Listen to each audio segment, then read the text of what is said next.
نہیں میرا نہیں خیال جی جس طرح انہوں نے ٹرک کھڑے کیے ہوئے ہیں خوفزدہ ہیں ہم سے حلیمہ بی بی سے اور بہنوں سے اور مجھ سے. باقی لوگ تو گئے ہیں. نیاز اللہ نیازی صاحب چلے گئے ہیں, وہ ادھر گیٹ پہ ہیں, اندر ان کو جانے دیں گے یا یہ نہیں مجھے نہیں پتا, لیکن ہمیں تو یہاں کوئی میل دور ہیں. ہم اس وقت میرا خیال ہے اڈیالہ سے یہاں میں روکی ہے. کیا کہہ رہی ہے پولیس؟ کچھ نہیں کہہ رہی جی, وہ تو شرمندہ ہیں بیچارے, معافیاں مانگ رہے ہیں.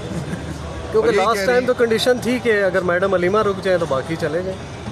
نہیں اس بار تو ایسی کوئی بات نہیں. آج انہوں نے کلیئر کیا کہ آج کسی کو کوئی بھی نہیں جائے گا ہم میں سے. ہم علیحدہ آئے تھے. کتنی دیر ہوئی آپ کو یہاں رکے ہوئے؟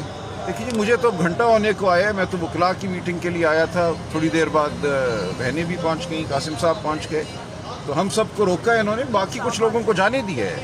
میری نیاز اللہ نیازی صاحب سے بات ہوئی ہے, وہ اڈیالہ کے گیٹ پہ کھڑے تھے کچھ عرصہ پہلے تک. بینگ کوارڈینیٹر سر, آپ کو تو ہائی کورٹ نے کوارڈینیٹر مقرر لیکن ہائی کورٹ کی یہ مسلسل توہین کر رہے ہیں. ہماری توہین عدالت کی درخواستیں ہائی کورٹ میں دائر شدہ ہیں.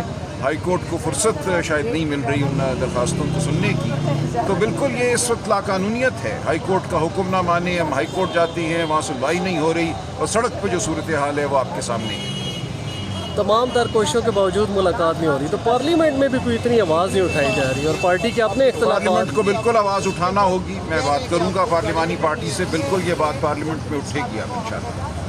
دیکھیے ہم نے ابھی تک یہ خیال کیا کہ شاید یہ کل کا اپنے پچھلی دفعہ کا واقعہ تھا, اس دفعہ کچھ قانون کی پاسداری کریں گے, لیکن ان کا تو بالکل کوئی ارادہ نہیں ہے قانون کو ماننے کا, عدالتی حکم کو ماننے کا.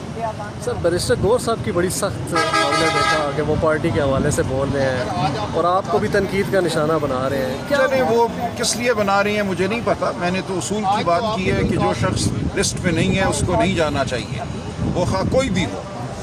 وہ اپنے آپ کو کچھ بھی سمجھے. ایک طریقہ کار عمران خان صاحب نے خود وضع کیا ہے, عدالت نے اس کو مانا ہے, عدالتی حکم کا وہ طریقہ حصہ ہے. لسٹیں دینے کا ایک نظام موجود ہے.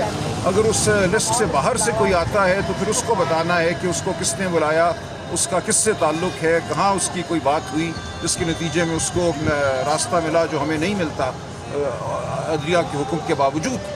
تو یہ بات بڑی سادہ ہے. ہماری پولیٹیکل کمیٹی نے میرے موقف کی تائید کر دی ہے کہ کوئی شخص جو لسٹ سے باہر جائے گا اس کو پارٹی کا منحرف سمجھا جائے گا. آپ سمجھتے ہیں مسئلہ حل ہو جائے گا؟ مجھے نہیں پتا حل ہوگا یا نہیں ہوگا, لیکن ہم بہرحال قانون کے مطابق, عدالتی فیصلوں کے مطابق تقاضا کرتے رہیں گے. ان کے پاس ایسا کیا معاملہ ہے کہ ان کے لیے دروازے کھل جاتے ہیں, وہ چلے جاتے ہیں؟ یہ آپ ان سے پوچھیے نا. یہی تو سوال میں نے اٹھایا جس پہ کچھ سیکھوا ہیں کچھ دوست ہمارے, اور میں نے ان سے یہی گزارش کی ہے کہ اپنی بھی عزت کا خیال کریں, مت اس طریقے سے جائیں. اور اب انشاءاللہ کوئی نہیں جائے گا, وہ بات طے ہو گئی ہے. جو لسٹ میں نہیں ہے وہ نہیں جائے گا.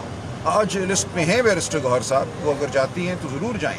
لیکن یہ سوال بہرحال رہے گا کہ کیسے یہ انتظامیہ تفریق کر رہی ہے کہ کون قابل قبول ہے, کون قابل قبول نہیں ہے, کس کو بھیجنا ہے, کس کو نہیں بھیجنا. یہ جواب دینا ہوگا انتظامیہ کو. ہم یہ معاملہ بار بار عدالت